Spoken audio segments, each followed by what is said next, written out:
আমাদের এই মাহফিলে ধারাবাহিক মেহমানরা আসবেন। ইতিমধ্যে আমাদের সামনে উপস্থিত হয়েছেন হযরত মাওলানা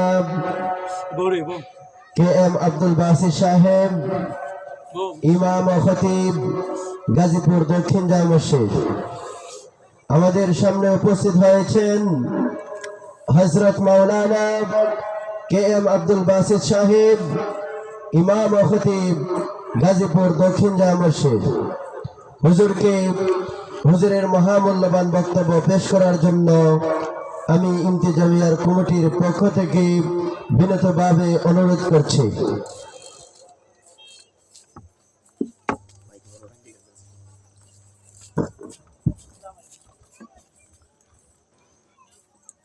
السلام عليكم ورحمة الله. إن الحمد لله نحمده ونستعينه ونستغفره ونعوذ بالله من شرور أنفسنا ومن سيئات أعمالنا. من يهد الله فلا مضل له ومن يضلله فلا هادي له. ونشهد أن لا إله إلا الله وحده لا شريك له. ونشهد أن سيدنا وحبيبنا ومولانا محمدا عبده ورسوله. أما بعد فأعوذ بالله من الشيطان الرجيم. بسم الله الرحمن الرحيم. ربنا وابعث فيهم رسولا منهم يتلو عليهم آياتك ويعلمهم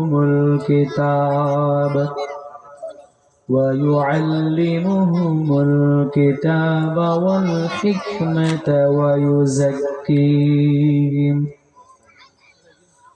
صدق الله العظيم وصدق رسوله النبي الكريم، ونحن على ذلك من الشاهدين والشاكرين.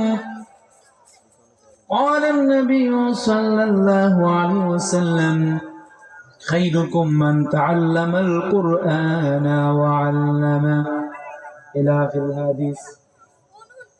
وقال تعالى في شان حبيبه ومحبوبه مخبرا وآمرا: إن الله وملائكته يصلون على النبي يا أيها الذين آمنوا صلوا عليه وسلموا تسليما.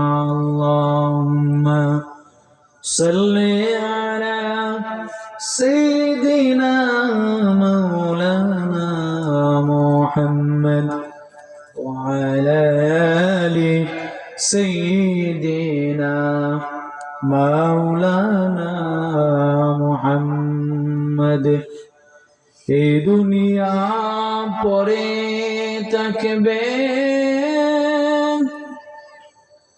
আমরা একদিন থাকব না। সবাই আমাদের ভুলে যাবে, নবী গো আপনি বলবেন না। আল্লাহুম্মা সাল্লি আলা সাইয়্যিদিনা মাওলানা মুহাম্মদ ওয়া আলা আলি সাইয়্যিদিনা মাওলানা মুহাম্মদ। কবে জানি ডাক আসিবে, এবার গোর চারিতে পরনের পোশাক কুলে কুলে সাদা কাফন পরিতে আল্লাহুম্মা সাল্লি আলা সাইয়্যিদিনা মাওলানা মুহাম্মদ ওয়া আলা আলি সাইয়্যিদিনা মাওলানা মুহাম্মদ লা ইলাহা ইল্লাল্লাহ লা ইলাহা ইল্লাল্লাহ লা ইলাহা ইল্লাল্লাহ লা ইলাহা ইল্লাল্লাহ হাসবি রাব্বি জাল্লাল্লাহ মা ফি কলবি গায়রুল্লাহ নূর মুহাম্মদ সাল্লাল্লাহু লা ইলাহা ইল্লাল্লাহ লা ইলাহা ইল্লাল্লাহ লা ইলাহা ইল্লাল্লাহ আল্লাহ আল্লাহ বলো বন্দে আল্লাহ আল্লাহ বলো বন্দা আল্লাহ আল্লাহ বলো আল্লাহ আল্লাহ বলো বন্দা আল্লাহ আল্লাহ বলো মাওলার দিদার পেতে বলে আল্লাহ দিদার পেতে বলে মনের দরজা খুলো আল্লাহ আল্লাহ বলো বান্দা আল্লাহ আল্লাহ বলো আল্লাহ আল্লাহ বলো বান্দা আল্লাহ আল্লাহ বলো আল্লাহ আল্লাহ বলো বান্দা আল্লাহ আল্লাহ বলো সকাল হলে ডেকে দিও মা যেতে হবে মক্তবেতে নিতে হবে কোরআনের জ্ঞান গরিমা সকাল হলে ডেকে দিও মা সবার আগে যেতে হবে দারুল খিরাতে বিশুদ্ধ তেলাওয়াতে শিখতে গোমা بلغ العلا بكماله كشف الدجى بجماله حسنت جميع خصاله صلوا عليه وآله أستغفر الله ربي من كل ذنب وأتوب إليه لا حول ولا قوة إلا بالله العلي العظيم واستغفر الله إن الله غفور رحيم اللهم صل وسلم وبارك عليه الحمد لله মহান রব্বে কারীমের দরবারে কালিমাতুশ শুকুর আদায় করেছি যে মহান আল্লাহ গফুর রহিম আল্লাহ সুবহানাহু ওয়া তাআলা আজকে 26 ফেব্রুয়ারি রোজ বুধবার 2025 খ্রিস্টাব্দে মরহুম আলহাজ হযরত মাওলানা আব্দুল আজিজ রাহমাতুল্লাহ আলাইহি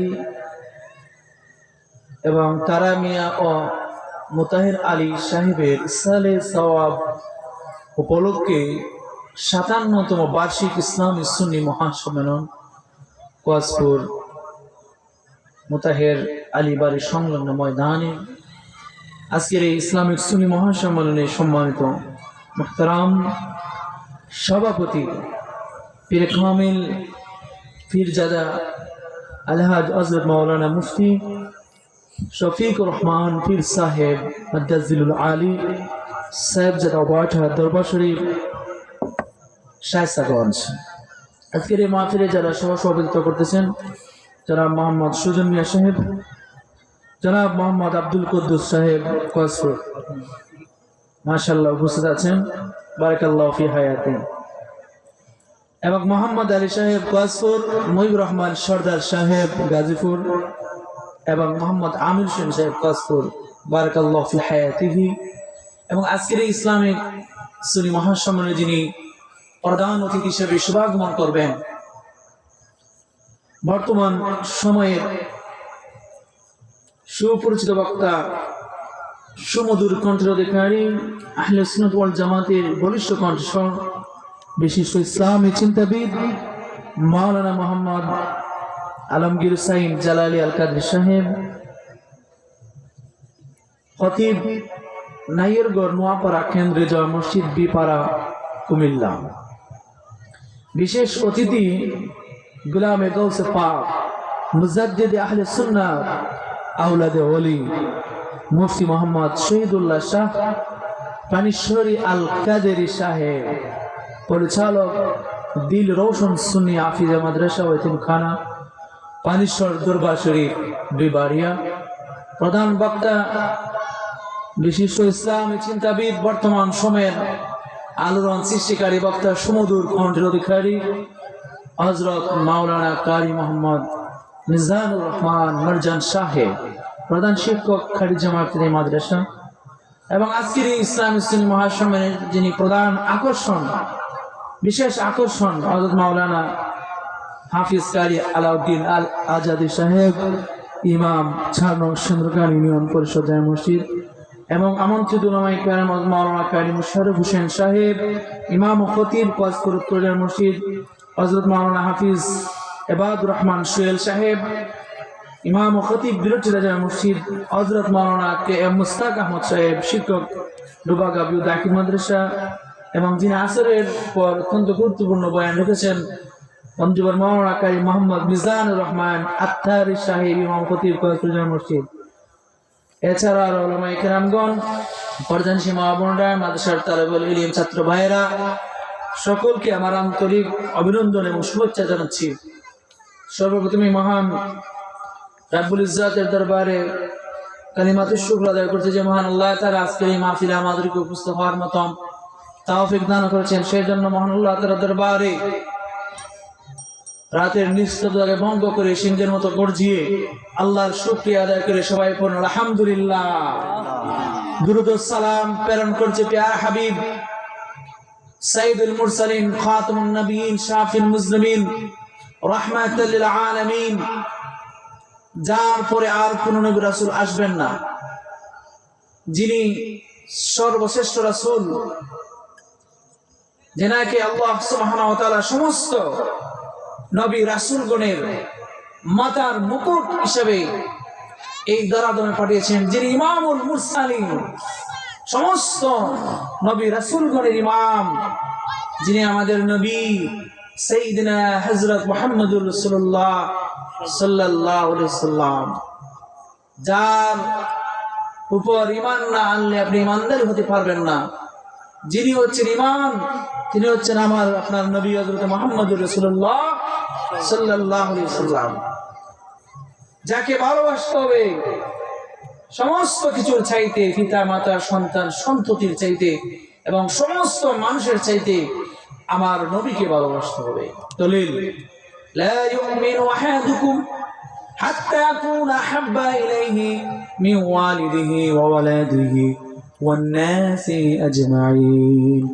হযরত আনাস রাদিয়াল্লাহু তাআলা থেকে বর্ণিত হাদিস, রাসূল পাক সাল্লাল্লাহু আলাইহি সাল্লাম বলেছেন, তোমরা ততক্ষণ পর্যন্ত মুমিন হতে পারবে না যতক্ষণ পর্যন্ত তোমরা তোমাদের পিতা মাতা সন্তান সন্ততি এবং পৃথিবীর সমস্ত মানুষের চাইতে তোমরা আমি নবীকে ভালো না বাসবে। এবং সুবহানাল্লাহ, সমস্ত কিছুর চাইতে আমার নবীকে ভালোবাসতে হবে, ঠিক কিনা? ভালোবাসা রাসূল করিম সাল্লাল্লাহু আলাইহি ওয়াসাল্লামকে ভালোবাসে। আসরের ময়দানে রাসূলুল্লাহ সাল্লাল্লাহু আলাইহি ওয়াসাল্লাম শাফিউল মুজনিবিন সুপারিশকারী হবে। বলুন সুবহানাল্লাহ। আমরা রাসূলের সুপারিশ চাই কি চাই না? সেই রাসূলের সুপারিশ পেতে হলে সেই রাসূলের প্রতি দুরূদ ও সালাম প্রেরণ করতে হবে। যেই নবীজির প্রতি দুরূদ শরীফ পড়লে আল্লাহ খুশি হয়ে যান। বলুন সুবহানাল্লাহ। আমার নবীজির প্রতি দুরূদ শরীফ পাঠ করলে আমার আল্লাহ পাক রব্বুল আলামিন সঙ্গে সঙ্গে 10টি নেকি দিয়ে দেন। বলুন সুবহানাল্লাহ। সাল্লাল্লাহু আলাইহি ওয়াসাল্লাম যে আমার নবীজির প্রতি দুরূদ শরীফ পাঠ করবে সাথে সাথে 10টি নেকি অর্জন হয়ে যাবে। শুধু তাই নয়, এবং 10টি মর্যাদা আল্লাহ তাআলা বৃদ্ধি করে দেবেন এবং 10টি গুনাহ খাতাও আমলনামা থেকে কর্তন করে দেওয়া হয়। সুবহানাল্লাহ। সেই রাসূলের প্রতি দুরূদ ও সালাম সমস্ত আম্বিয়া আলাইহিস সালাম করেছেন। শুধু তাই নয়, আমার আল্লাহ পাক রব্বুল আলামিন আমার রাসূলের প্রতি দুরূদ শরীফ পড়তেছেন এবং পড়বেন। আমার আল্লাহর কোনো কাজ নাই, কিন্তু আমার রাসূলের প্রতি দুরূদ শরীফ পাঠ করা আমার আল্লাহর একটা অন্যতম কাজ। সুবহানাল্লাহ। দলিল, ইন্নাল্লাহা ওয়া মালাইকাতাহু ইউসাল্লুনা আলান নবী। বলুন সুবহানাল্লাহ। ইউসাল্লুনা, এটা বর্তমান এবং ভবিষ্যতের সিফা। না কি মুজারে ফেলে মুজারে ফেলে মুজারে বর্তমান এবং ভবিষ্যতের অর্থ প্রদান করে। যাই হোক, তো আমরা রাসূল পাক সাল্লাল্লাহু আলাইহি ওয়াসাল্লামের প্রতি বেশি বেশি দুরূদ শরীফ পাঠ করব। যদি আমরা রাসূলের প্রতি দুরূদ শরীফ পাঠ করতে পারি তাহলে মদিনার সাথে কানেকশন হয়ে যাবে। সুবহানাল্লাহ। রাসূলুল্লাহকে সবকিছুতে সাক্ষাৎ হয়ে যাবে। যে আমরা মুনাজাত করি, আল্লাহর দরবারে দোয়া করি, সেই দোয়া যদি আল্লাহর দরবারে কবুল করাতে চান তাহলে অবশ্যই দোয়ার পূর্বে আমার রাসূলের প্রতি দুরূদ শরীফ পাঠ করতে হবে। যে আমার রাসূলকে ভালোবাসবে সে যেন আমার আল্লাহকে ভালোবাসলো। আতিউল্লাহ ওয়া আতিউর রাসূল। রাসূলকে ভালোবাসা ছাড়া জান্নাতে যাওয়ার কোনো সুযোগ নাই। মনে করছো তুমি কোনা করে জান্নাতে চলে যাবা? তোমার ইবাদত যদি ইবাদত করতে করতে যদি তোমার জীবন শেষ হয়ে যায়, নামাজ পড়তে পড়তে যদি তোমার কপালের মধ্যে দাগও পড়ে যায়, কিন্তু আমার রাসূলের প্রতি যদি বিদ্বেষ থাকে তাহলে সেই ইবাদত আল্লাহর দরবারে কবুল হবে না। যারা আজ আমার রাসূলের সম্মানকে নিয়ে যারা কটূক্তি করতেছে তাদের অবস্থা এমন হবে, অতীতে যাদের অবস্থা হয়েছিল, আবু লাহাবের অবস্থা যেরকম হয়েছিল, আবু জাহেলের অবস্থা যেরকম হয়েছিল, বর্তমান সময়েও যেই সকল নাস্তিক মুরতাজিলা আমার রাসূলকে রাসূলের সম্মানকে নিয়ে যারা হেয়পন্ন করবে, কটূক্তি করবে, তাদের অবস্থা হবে আবু জাহেলের মতো। ঠিক না? এই জন্য আমি বলতে চাই, যারা বাংলাদেশ ও পৃথিবীর বিভিন্ন প্রান্তে, বিশেষ করে আমাদের বাংলাদেশে যারা রাসূলকে নিয়ে কটূক্তি করে, আমাদের সরকারের কাছে দাবি হলো একটা আইন করা, যারা রাসূলের প্রতি দুশ্মনী করবে, কটূক্তি করবে, তাদের আইন এমন হওয়া উচিত, তাদের আইন যেন হয় মৃত্যুদণ্ড। ঠিক কিনা? সুতরাং রাসূলের প্রতি বিদ্বেষ করে জান্নাতে যাওয়া যাবে না। যাই হোক, সেই আমার নবীজির প্রতি যে আল্লাহ সুবহানাহু ওয়া তাআলা এই শান্ত পৃথিবীকে শান্তিময় করার জন্য, মানুষকে হেদায়েতের জন্য, মানুষকে সৎ পথে পরিচালনা করার জন্য সর্বশ্রেষ্ঠ নবীর উপরে সর্বশ্রেষ্ঠ কিতাব আল কোরআনুল কারীম নাযিল করেছিলেন। সুবহানাল্লাহ। আসমানি কিতাব কতখানা? 104 খানা। এই 104 খানার মধ্যে সর্বশ্রেষ্ঠ হলো 4টি কিতাব।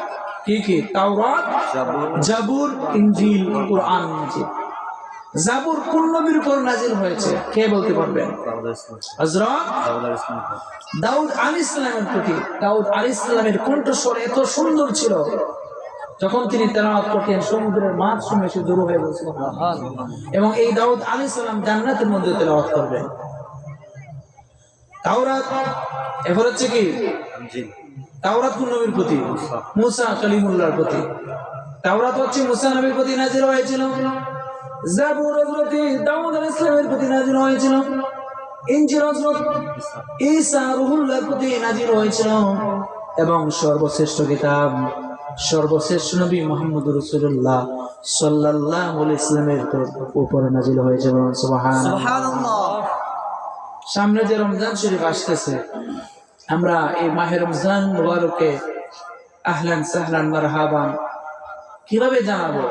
যে বেশি বেশি বাজার খরচ করে, বেশি বেশি বাজার খরচ করে আমরা কি করি? খাবার দাবার মজুদ করি এবং ব্যবসায়ীরা সিন্ডিকেট করে নিত্য পণ্যের দাম বাড়িয়ে দেয়।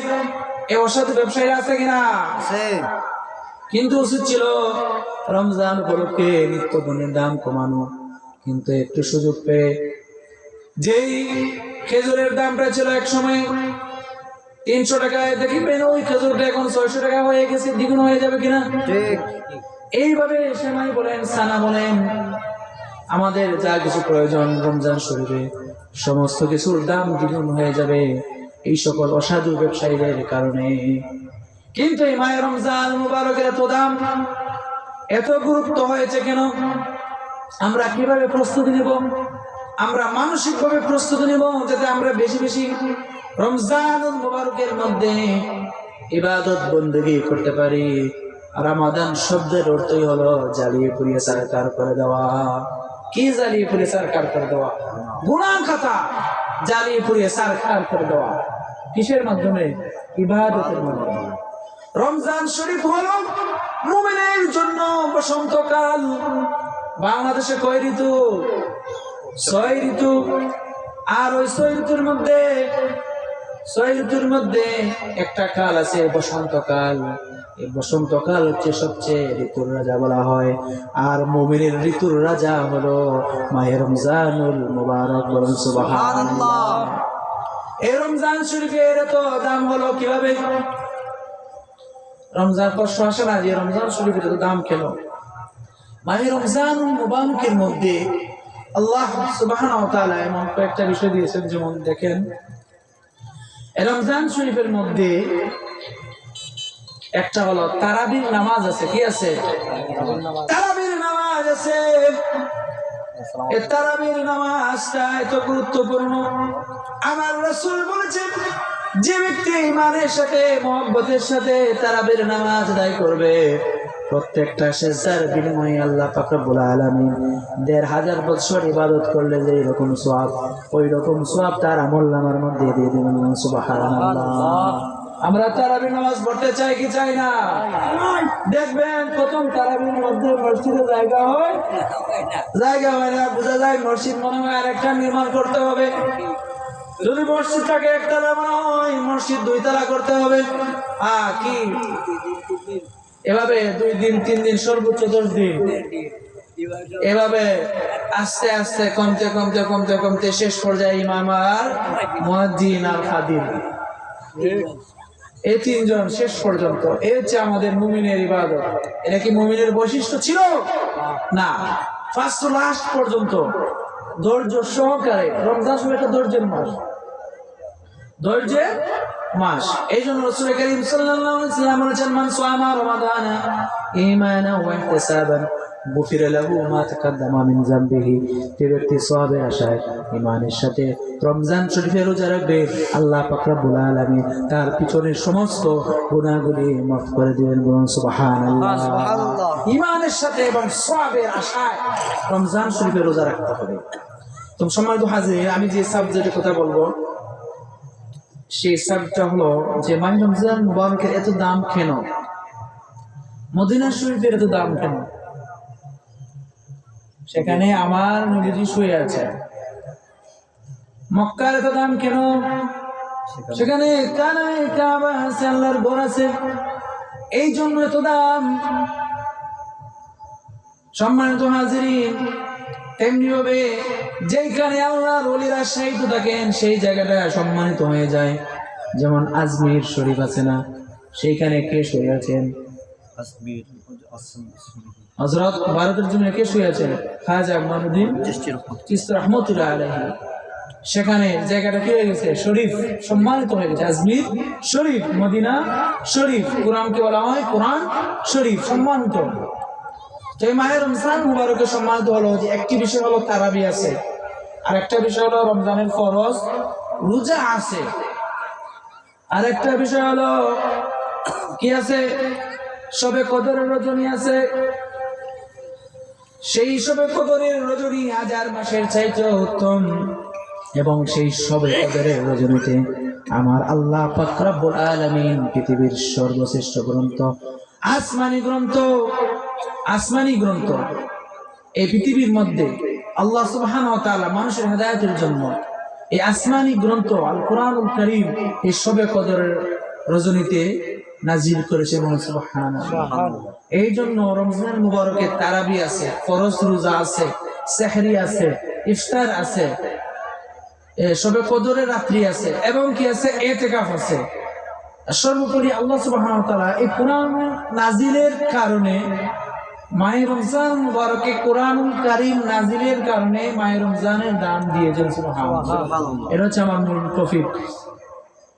তো এই কোরআনুল কারীম আমরা 11 মাস যেভাবে তেলাওয়াত করি একরকম স্বাদ পাওয়া যায়, কিন্তু রমজান শরীফে তেলাওয়াত করলে, যেহেতু রমজান শরীফে কোরআন নাজিল হয়েছে, সেহেতু কোরআন তেলাওয়াত করলে মাহে রমজান মুবারকে আলাদা একটা তৃপ্তি মিলে কিনা, আলাদা একটা স্বাদ মিলে, আলাদা একটা ভালো অনুভূতি আমাদের মধ্যে সৃষ্টি হয়। এই জন্য মাহে রমজান মুবারকের আমাদের উচিত হলো কোরআনুল কারীম বেশি বেশি তেলাওয়াত করা। এক সেকেন্ড আমরা সময় নষ্ট করবো না। এই কোরআনুল কারীমের পরিচয় কি? এই কোরআনুল কারীম হলো মুসলমানদের পবিত্র ধর্মগ্রন্থ। কোরআন মাজিদ আল্লাহ তাআলার নাযিলকৃত সর্বশেষ আসমানি কিতাব। আসমানি কিতাব, এটা দুনিয়ার কোন কিতাব নয়। দুনিয়ার কোন কিতাব যখন বা কোন বই পুস্তক যখন কোন রাইটার লেখে, তখন সে ভূমিকার মধ্যে বলে যে আমার এই বই লিখতে গিয়ে, আমার এই গ্রন্থ লিখতে গিয়ে যদি কোনো ধরনের ভুল ত্রুটি ধরা পড়ে, আপনারা দয়া করে আমাকে জানাবেন, আমরা সংশোধন করার চেষ্টা করব। কিন্তু কোরআনুল কারীম হচ্ছে এমন একটা গ্রন্থ, যেই গ্রন্থের মধ্যে কোনো সন্দেহের অবকাশ নাই। আল্লাহ সুবহানাহু ওয়া তাআলা প্রথমেই বলে দিয়েছেন, সূরাতুল বাকারার শুরুতে আল্লাহ বলেছেন, যালিকাল কিতাবু লা রাইবা ফীহ। ইয়া এমন একটা কিতাব, যেই কিতাবের মধ্যে কোনো সন্দেহের অবকাশ নাই। কোরআনুল কারীমের মধ্যে কি নাই? কোনো সন্দেহ পোষণ করা যাবে না।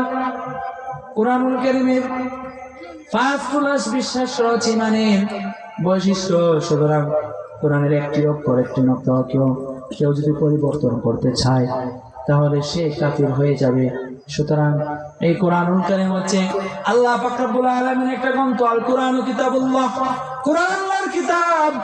এবং এই কোরআন কি কেন নাযিল করা হয়েছে? হুদাল লিন্নাস। কেন নাযিল করা হয়েছে? উদ্দেশ্য কি? হুদাল লিন্নাস, মানুষের হেদায়েতের জন্য। কিন্তু আমরা কোরআনকে আমরা কি করি না? পবিত্র কোরআনুল কারীমকে মূল্যায়ন করি না। দেখবেন কোরআনুল কারীম করে কোণের মধ্যে ময়লা আবর্জনা জমকারে, কি একটা অবস্থা। কোরআনুল কারীমকে আমরা বস্তুনি দিয়ে, কাপড় দিয়ে সুন্দর করে রাখবো এবং সর্বোচ্চ সম্মান প্রদর্শন করব। কোরআনুল কারীমকে আমরা চুম্বন করব। একটা কোরআনুল কারীমের একটা হক হলো তাকে তেলাওয়াত করা। নাকি শুধু রমজানে তেলাওয়াত করবার, বাকি 11 মাস তেলাওয়াত করা না যায় নাকি? না, অন্যান্য মাসে আপনি বেশি পারেন না, অন্তত একটির উপরে তেলাওয়াত করেন, একটি আয়াত হলেও আপনি তেলাওয়াত করেন। এটা হচ্ছে কোরআনুল কারীমের এক ফার্স্ট হক, কোরআনুল কারীম তেলাওয়াত করা। আমরা কোরআনুল কারীম তেলাওয়াত করব। তো আল্লাহ পাক রব্বুল আলামিন এই কোরআনুল কারীম কেন নাযিল করলেন? হুদাল লিন্নাস, মানুষের হেদায়েতের জন্য কোরআনুল কারীম নাযিল আল্লাহ করেছেন। এবং এই কিতাব আল্লাহ পাক রব্বুল আলামিন সর্বশ্রেষ্ঠ কিতাব, শ্রেষ্ঠ নবী হযরত মুহাম্মদুর রাসূলুল্লাহ সাল্লাল্লাহু আলাইহি ওয়াসাল্লাম থেকে নাযিল করেছেন। একদিন দুই দিনে নয়, প্রয়োজন বোধে দীর্ঘ কত বছরে? দীর্ঘ 23 বছরে আল্লাহ পাক রব্বুল আলামিন অসিদ্ধ ফেরেশতা হযরত জিবরাইল আমিনের মাধ্যমে 23 বছরে আরবি ভাষায় কুরআনুল কারীম নাযিল করা হয়। দীর্ঘ 23 বছরে প্রয়োজন বুঝে যখন প্রয়োজন হয়েছে তখনই আল্লাহ সুবহানাহু ওয়া তাআলা কুরআনুল কারীম নাযিল করেছেন হযরত জিবরাইল আমিনের মাধ্যমে। এই কুরআনুল কারীম একবারে পুস্তক আকারে নাযিল হয় না, একবারে একসাথে দেওয়া হয় না। এই কুরআনুল কারীমকে যদি দুনিয়ার সমস্ত মানুষ পুড়িয়ে সার্কেল করে দেয় তারপরে কোনো কিছু হবে না, কেননা এর হেফাজত আল্লাহ সুবহানাহু ওয়া তাআলা করেছেন। বাল হুয়া কুরআনুম মাজিদুন ফি লাউহিম মাহফুজ। এবং পৃথিবীর মধ্যে লক্ষ লক্ষ কোটি কোটি হাফিজ রয়েছে। পৃথিবীর অন্যান্য গ্রন্থের বাইবেল বলেন, গীতা বলেন, রামায়ণ বলেন, এর হাফিজ আপনি পাবেন না। পাবেন অন্য ধর্মের একটা শিশুদেরকে বলেন যে তুমি একটু মন্ত্র বলো তো, আমার মনে হয় না সে পারবে। কিন্তু আমাদের মুসলমান বাচ্চাদেরকে আপনি বলেন যে একটা সূরা বলতে, সে অনেকগুলো বলবে। এবং শুধু তাই নয়, কুরআনুল কারীমের A to Z পর্যন্ত ছোট ছোট বাচ্চারা এফস করতেছে 9 মাসে 8 মাসে। এইরকম মেধা শক্তি আল্লাহ সুবহানাহু ওয়া তাআলা মুসলিম বাচ্চাদের মস্তিষ্কের মধ্যে, জেহেনের মধ্যে আল্লাহ তাআলা এত বড় একটা নিয়ামত ঢুকিয়ে দিয়েছেন মেমোরির মধ্যে। তো সমস্ত পৃথিবীর কুরআনুল কারীমকে যদি জ্বালিয়ে দেওয়া হয় তারপর কোরআনের কোনো কিছু হবে না, কোরআনের লয় হবে না, কোরআনের ক্ষয় হবে না। কোরআনের হেফাজত আল্লাহ পাক রব্বুল আলামিন নিজেই করেছেন। এই জন্য কোরআন মাজিদ মানব জাতির হেদায়েতের জন্য অবতারিত। মানুষের সার্বিক জীবন পরিচালনা করার জন্য কোরআন মাজিদ আল্লাহ তাআলা পরিপূর্ণভাবে নির্দেশনা দিয়েছেন। আল্লাহ তাআলা মহানবী সাল্লাল্লাহু আলাইহি সাল্লামকে একাধিক উদ্দেশ্য করে অবতরণ করেছেন, রাসূলকে পাঠিয়েছেন একাধিক উদ্দেশ্য দিয়ে। তার মধ্যে অন্যতম একটি উদ্দেশ্য হলো কুরআনুল কারীম তেলাওয়াত করা। যেমন কুরআনুল কারীমের মধ্যে আছে, আমি খুতবার মধ্যে যে আয়াত তেলাওয়াত করেছিলাম, আল্লাহ পাক রব্বুল আলামিন বলেন, রব্বানা ওয়াবআস ফীহিম রাসূলাম, রব্বানা ওয়াবআস ফীহিম রাসূলাম منهم يتلو عليهم آياته ويعلمهم الكتاب والحكمة ويزكيهم।